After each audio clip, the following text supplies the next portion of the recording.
Innallaha ya'murukum an tu'addul amanati ila ahliha wa idza hakamtum bainan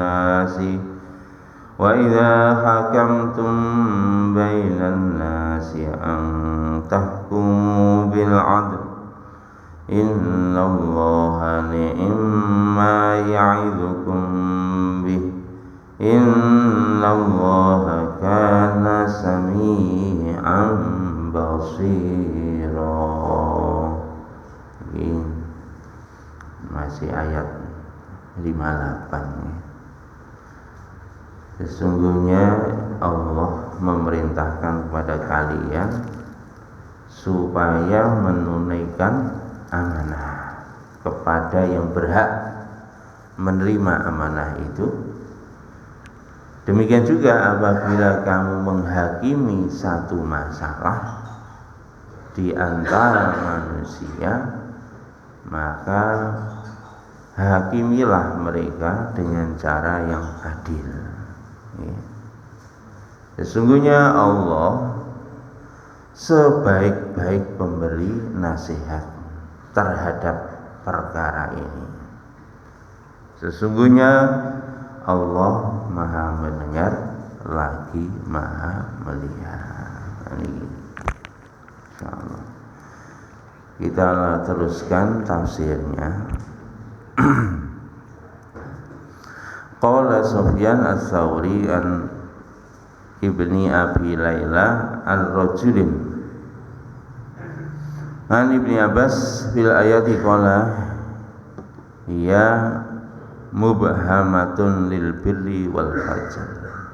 Niki ditegaskan Pak nggih dari Sufyan Tsauri, dari seorang laki-laki dari Ibnu Abbas di dalam menjelaskan ayat ini. Ngendikane Ibnu Abbas, ayat ini umum,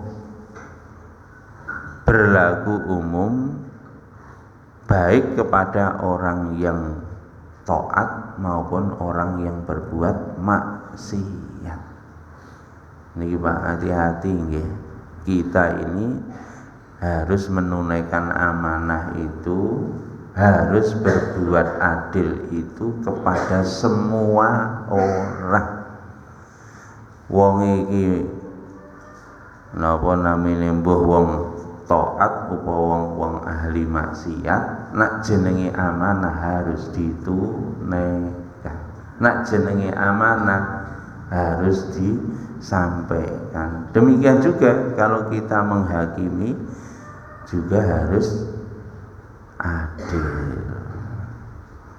Niki masih ono nggone anak dhewe lho Pak. Kadang-kadang anak tambeng itu cenderung Pak, awake dhewe nake anu niku ora gelem adil. Arek tambeng Pak, nek arek sing nurut ngono, wae sangu 50.000 ngono enteng Pak. Tapi nek tambeng iki ngecul niki lho uang.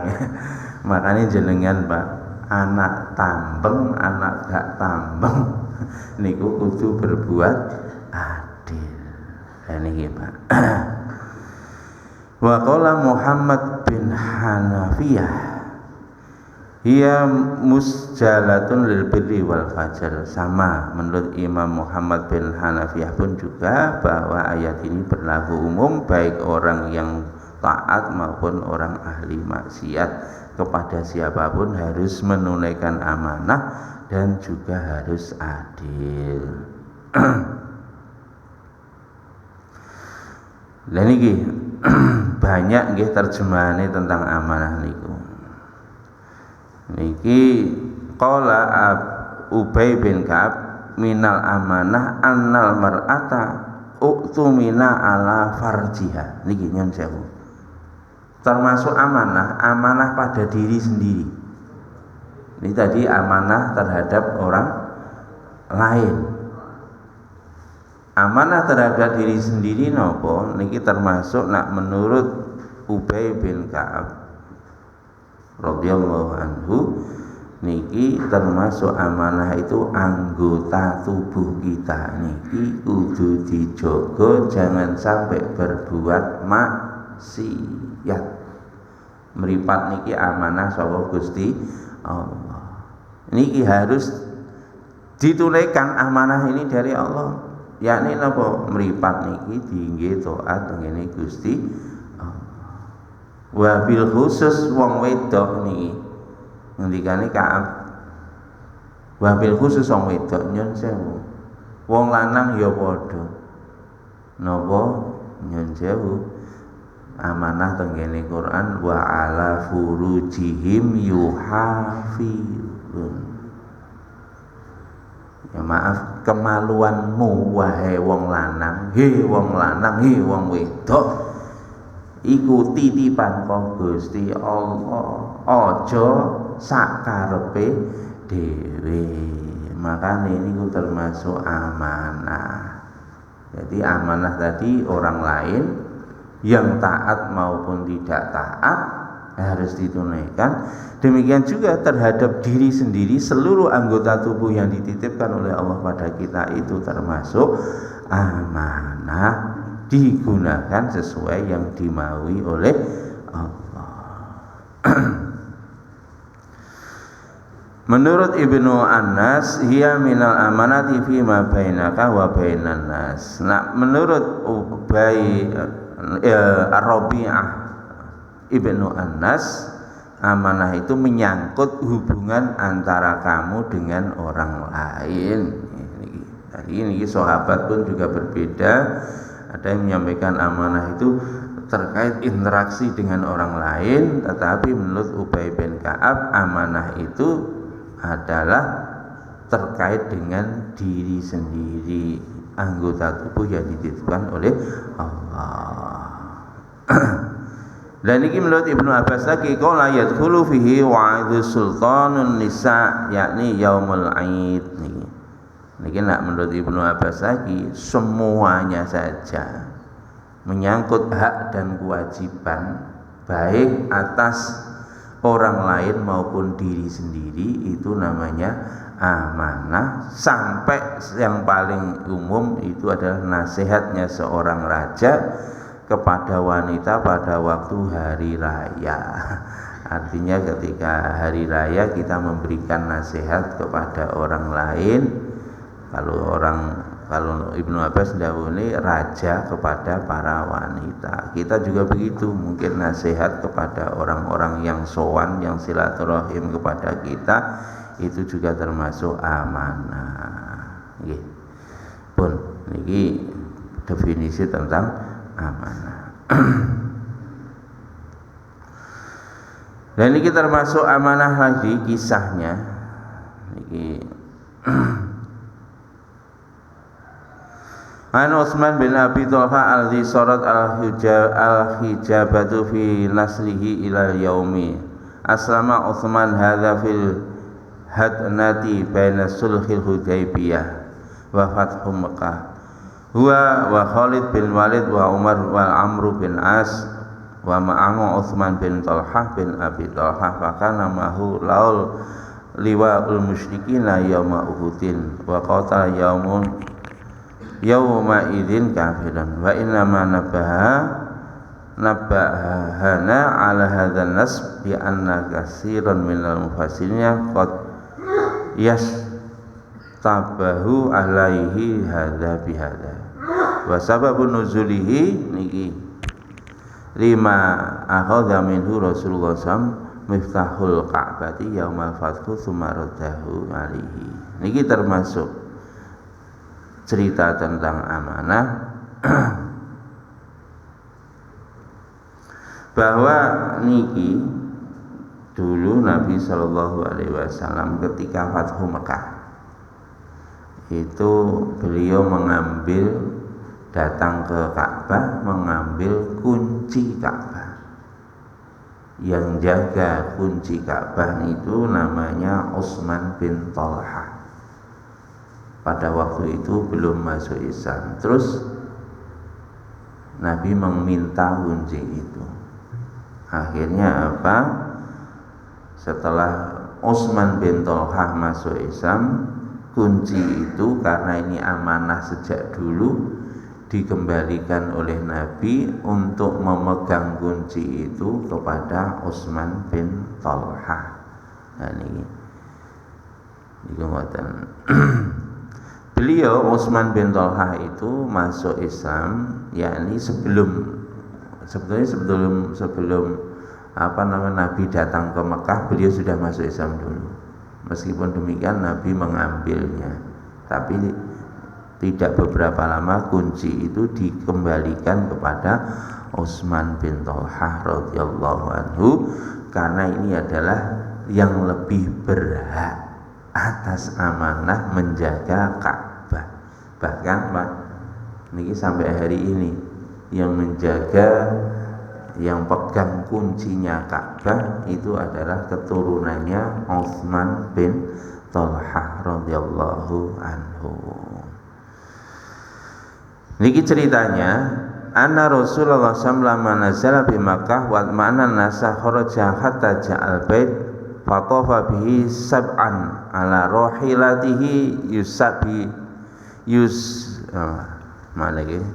yustalamur ruknu bi mahajani fi yadihi falamma qada tawafahu da'a Utsman bin Thalhah fa akhadha minhu mafatihul ka'bati fa fatahat lahu fadakhala fa wajada fiha himamatun min idan fa kasarha bi yadihi summa tarahaha summa waqafa ala babil ka'bati wa qad takaffa lahun nas fil masjidi. Qala Ibnu Isa wa hadatsani ba'du ahli ilmi anna rasul qama ala babil ka'bah fa qala la ilaha illallah wahdah la syarikalah sadaqa wa'dah wa nasara 'abdah wa zamal ahzaba wahdah ala kullu mu'thirin aw damin aw malin yud'a wa huwa tahta qadami hataini illa sadanatul baiti wa siqayatul hajj wa dzakara baqatul hadis fi khutbatin Nabi sallallahu alaihi wasallam yaumaidin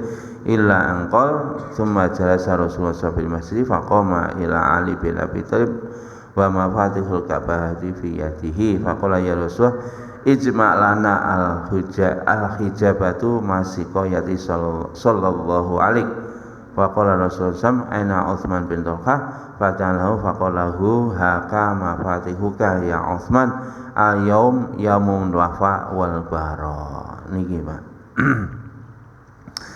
Niki cerita bagaimana Nabi mengembalikan kunci pintu Ka'bah kepada yang berhak karena turun temurun dinasti berdinasti niki sing nyekel kunci pintu Ka'bah adalah dari keluarganya Utsman bin Thalhah. Niki sesungguhnya ini dari Sofiyah binti Syaibah, sesungguhnya Rasulullah SAW ketika sampai di kota Mekah, maka orang-orang pun menyambut dengan antusias dan tenang. Mereka menyambut kedatangan baginda Nabi Sallallahu Alaihi Wasallam dengan tenang, tidak gaduh. Kemudian Nabi Sallallahu Alaihi Wasallam keluar menuju Ka'bah. Kemudian Nabi tawaf dengan mengendarai kendaraan. Niki Pak, niki termasuk sunnah nggih, tawaf numpak kendaraan. Makanya sakniki jenengan tawaf numpak kendaraan itu bagus, karena dulu Nabi nyontoni numpak jalan, tawaf pakai jalan. Makanya sakniki numpak kendaraan skuter. Jenengan naik badhe umroh iki ora males, ora niyatono sunah Kanjeng Nabi tawaf dengan kendaraan. Nggih, mboten mungkin soalnya bayar. Nah, bayarnya lumayan ya. Makanya ora-orane ning selama ning kono pisan mawon nggih. gak apa-apa dijajal. Niki sunnah Kanjeng Nabi tawaf memakai kendaraan. Yastalimur rukna bi mahjani fi yadihi. Demikian juga ketika sampai Hajar Aswad, beliau melakukan istilam dengan tongkat beliau. Niki Pak, biyen Kanjeng Nabi muter Ka'bah, tekan rukun napa tekan dari Hajar Aswad isyarah ya, dengan kalau kita kan mencium Hajar Aswad isyarahnya dengan tangan. Lah beliau itu dengan apa namanya tongkatnya, tongkatnya diarahkan ke Hajar Aswad. Niku nggih ngoten. Nah, ini mboten napa-napa nek jenengan numpak skuter ning ndukur lantai 3 soalnya mumpung nggih isyarat mawon kali tangan mboten napa-napa. Nek Nabi biyen damel tongkat. Nek pengen nyedheki Kanjeng Nabi jenengan nggawa tongkat ae. Tongkate ditungne mungkin nek pas liwat Hajar Aswad. Nah, ini kan kula wingi ya ra nggawa tongkat soalnya. Ya wis. Wingi jajal ping pindho, Pak.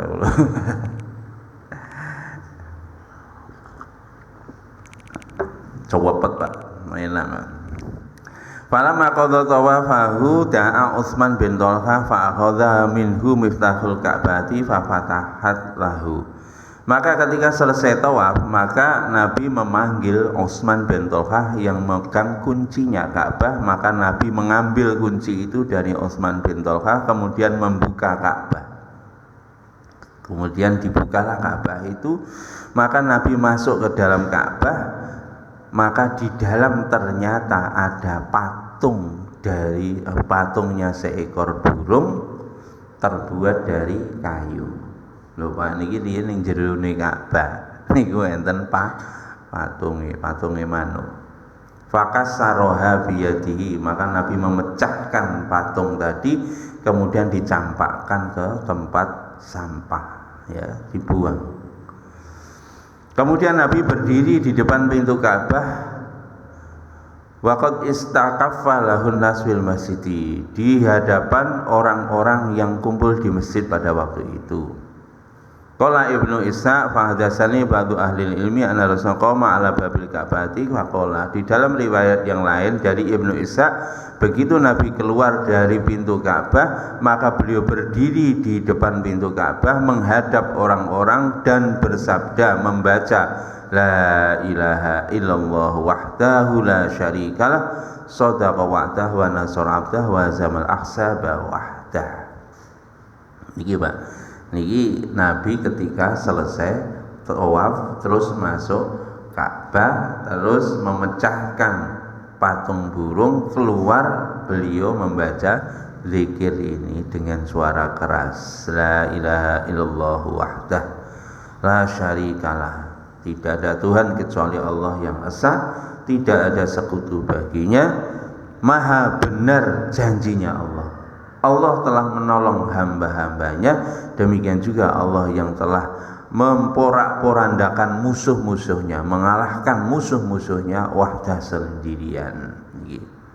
Kenapa? Karena Nabi masuk kota Mekah yang semula mau dilawan oleh orang-orang kafir Quraisy, begitu masuk kota Mekah ternyata mereka tidak berani melawan, maka itulah Allah membuktikan janjinya bahwa Allah menolong hamba-hambanya yang beriman, ditolong oleh Allah. Maka Nabi membaca doa ini ketika selesai tawaf dan masuk ke Ka'bah.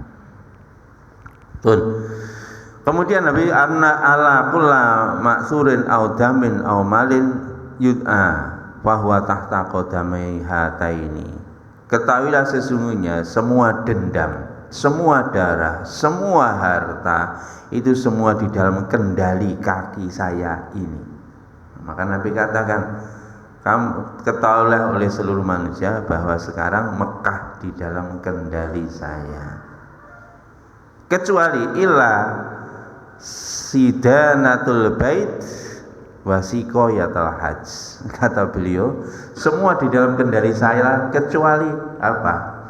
Yang urusan kunci pintu Ka'bah. Ini bukan kendali saya.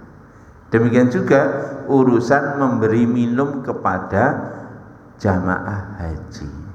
Jadi Utsman bin Thalhah itu sejak dulu itu bagian penanggung jawab nyekel kunci pintu Ka'bah plus memberi pelayanan orang yang beribadah di Masjidil Haram. Itu penanggung jawabnya keluarga Utsman bin Thalhah sampai hari ini. Niku ngoten. Niku sing nyiapne Zam-zam diadai gentong itu yang bertanggung jawab nggih keluargane Utsman bin Thalhah. Karena itu Nabi yang menyampaikan semua di Mekah ini dalam kendali saya, kecuali satu yang saya nggak bisa mengendalikan. Apa? Yaitu yang megang kunci Ka'bah sama penanggung jawab memberikan pelayanan terhadap jamaah haji yang ada atau umroh yang ada di Masjidil Haram. Itu bukan wewenang saya, kata Nabi. Maka pada saat itu karena kunci sudah ada di tangan Nabi SAW, maka faqama ilaihi Ali bin Abi Thalib. Ali mengatakan bahwa ya Rasulullah, berikanlah kunci Ka'bah itu kepada saya. Berikanlah kunci Ka'bah itu kepada saya. Saya akan menjadi penjaga Ka'bah Baitullah. Demikian juga saya nanti yang akan mengurusi orang-orang yang beribadah haji untuk memberikan pelayanan kepada mereka. Ya Rasulullah, ijba' lana al-hujabatu ma'a siqayati sallallahu alaihi. Semoga Allah memberikan keselamatan bagi kamu ya Rasulullah. Maka Rasul menjawab, Rasul bukan mengatakan tidak, ini duduk jatahmu mboten.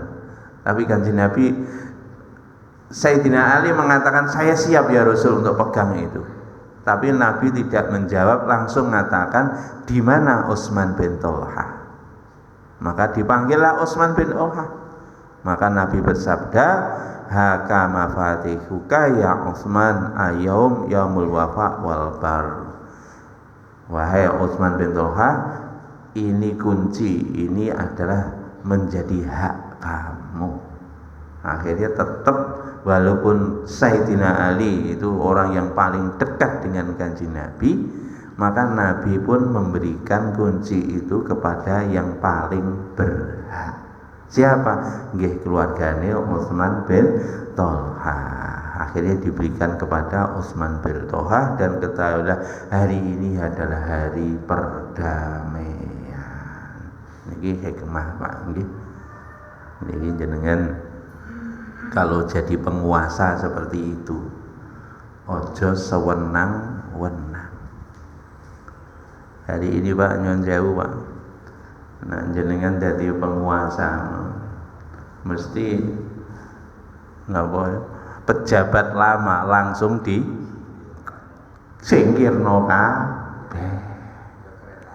Iki keretaku ya ngono, mulai kondektur sampai sing tukang sapu kudu ganti wong. Niku nyun sewu, niku termasuk orang yang tidak adil, orang yang tidak amanah. Nek enek pejabat modele ngono kuwi, niku tandane pejabat tidak adil dan tidak amanah. Aja dipilih, lha wis kadung yo. Aku ya sewu ngeten iki, ya Allah, astagfirullahaladzim. Nabi memberi contoh, kalau memang dia kompetensinya di situ dan kinerjanya bagus, ya biarkan saja. Kalau kamu adil, biarkan saja. Tapi zaman sak mangke Pak, Masya Allah, kadang-kadang nyopot wong niku lho gak taren blas, gak dijak omong. Soale iki yang berkuasa, saya yang berkuasa. Oh ngene niki koncone Fir'aun. Masya Allah. Mulane nek dadi pejabat aja melok-melok ngeten iki nggih. Contoh Kanjeng Nabi Agung Muhammad sallallahu alaihi wasallam. masyaallah. Di dalam riwayat yang lain qabadha minhu Rasulullah sama Fatihal fa fil badi yaumil fadhi fa kharaja wa huwa yatlu hadhil ayah. Jadi di dalam riwayat yang lain Nabi ketika keluar Ka'bah tadi membaca ayat ini, innallaha ya'murukum an tu'addul amanah ila ahliha. Kalau tadi di riwayat sebelumnya Nabi keluar Ka'bah membaca la ilaha illallah wahdahu la syarikalah niku sadaqa wa'dah wa nasara abdah wa zamal ahzaba wahdah. Tapi dalam riwayat yang lain beliau membaca ayat ini, innallaha ya'murukum an tu'addul amanata ila ahliha wa idza hakamtum bainan nasi an tahkumu bil 'adl. Niki ngoten. Masyaallah. Niki masyaallah bijaksananya Kanjeng Nabi Agung Muhammad sallallahu alaihi wasallam. Masyaallah. Pun niki banyak cerita sebetulnya versi terkait dengan bagaimana Nabi menyerahkan kembali kunci Ka'bah kepada Utsman bin Thalha. Siting gas. Wa idza hakamtum baina nasi an tahkumu bil adl amara minhu ta'ala bil hukmi bil adli bainan nas wa li hadza qala Muhammad bin Ka'ab wa Zaid bin Asam wa Syar bin Hawashib inna hadhil inna nuzilat fil imra'i yakni al hakim bainan nas wa hadis innallaha ma'al hakimi ma lam yajuh fa idza jara wa qalahu Allah ila nafsihi. Di dalam riwayat Nabi bersabda Pak niki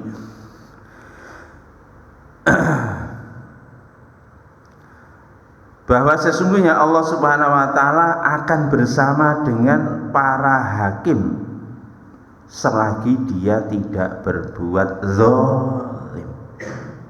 Niki Pak, para hakim niki awak dhewe termasuk hakim Pak, karena kita ini sebagai pimpinan rumah itu senantiasa dituntut untuk bijaksana di dalam memimpin rumah. Nah, ada perselisihan di dalam rumah, kalau kita ini berbuat adil maka kita akan ditolong oleh Allah.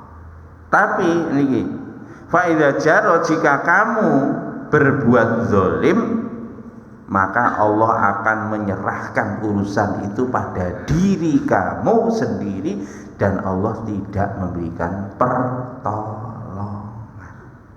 Niki Pak, makanya ning omah Pak, kita jangan berbuat zalim.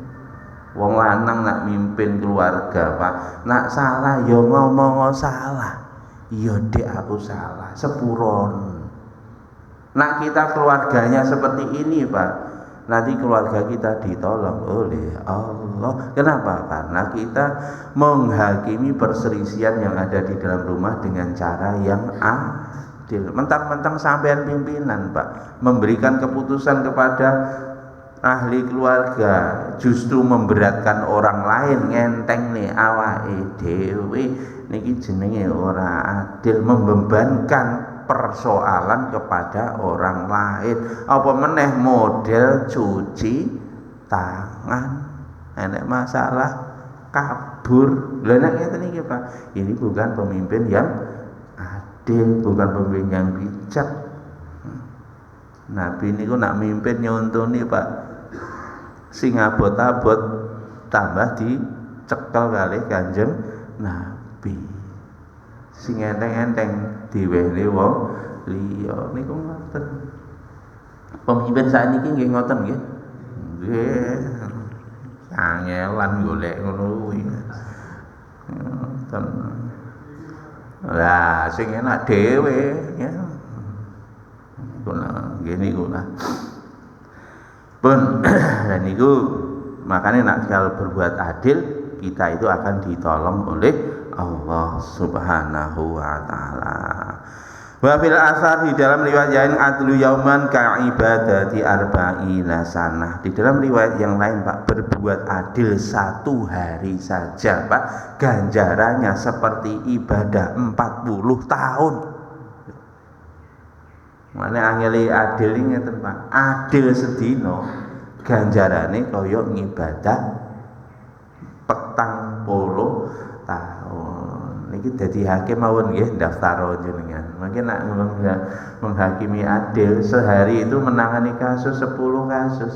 Berbuat adil, Masya Allah, berarti 10 berarti 400 tahun niki ganjaran ngoten.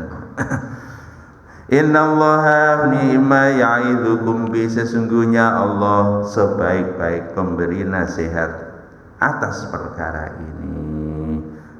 Jadi supaya manusia niki napa menghakimi manusia ini diperintahkan oleh Allah sesuai dengan syariatnya Allah yang sempurna, yang agung lagi mulia. Kalau kamu ingin berbuat adil di dalam menyelesaikan berbagai macam persoalan, dasarilah dengan Quran, dasarilah dengan dawuhnya Kanjeng Nabi, panduannya Quran. Pasti kalau panduannya Quran kita akan berbuat adil. Tapi nak mboten didasari Quran, jangan harap kamu memimpin menghakimi seseorang dengan adil. Innallaha kana sami'an basira. Terakhir niki Pak, supaya kita berbuat adil niki berkali-kali kula sampai nih cluenya, resepnya niki innallaha kana sami'an basira. Kita merasa kemana saja dilihat oleh Allah, disaksikan oleh Allah, didengar oleh Allah. Nah enten perasaan ngeten iki Pak, hak pasti dia bisa berbuat adil. Katene nyolong, loh Gusti Allah mirsani, woro bisik-bisik karo wong arep selingkuh mutusne perkara gak wani, soalnya Gusti Allah maha krungu, masih bisik-bisik. Bahkan gerakan hati itu Allah maha tahu, wallahu alimum billatis sudur. Lah nek wis ngeten iki, maka dia pasti akan berbuat adil di dalam menghukumi siapapun tanpa pandang bulu. Arep nerima gratifikasi, mikir Gusti Allah maha mirsani, Gusti Allah maha ngrungokne. Ya wis. Nah ada sifat ini pada diri kita, pasti amanah-amanah yang diberikan oleh Allah pada kita ya kita jaga benar-benar. Baik amanah atas individu pada diri kita, yakni anggota tubuh, maupun amanah yang dititipkan oleh Allah kepada kita. Demikian juga terhadap permasalahan apa saja, dia pasti senantiasa berbuat adil. Kalau tadi perasaan merasa dilihat dan didengar oleh Allah di mana saja dan kapan saja. Pun mudah-mudahan Allah berikan taufik kepada kita.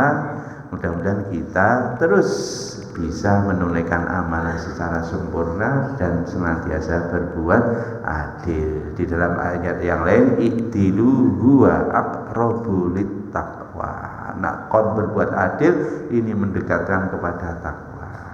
Oke, kita tutup dengan bentuk majlis. Subhanakallahumma bihamdika asyhadu an la ilaha illa anta astaghfiruka wa atubu ilaik. Assalamualaikum warahmatullahi wabarakatuh.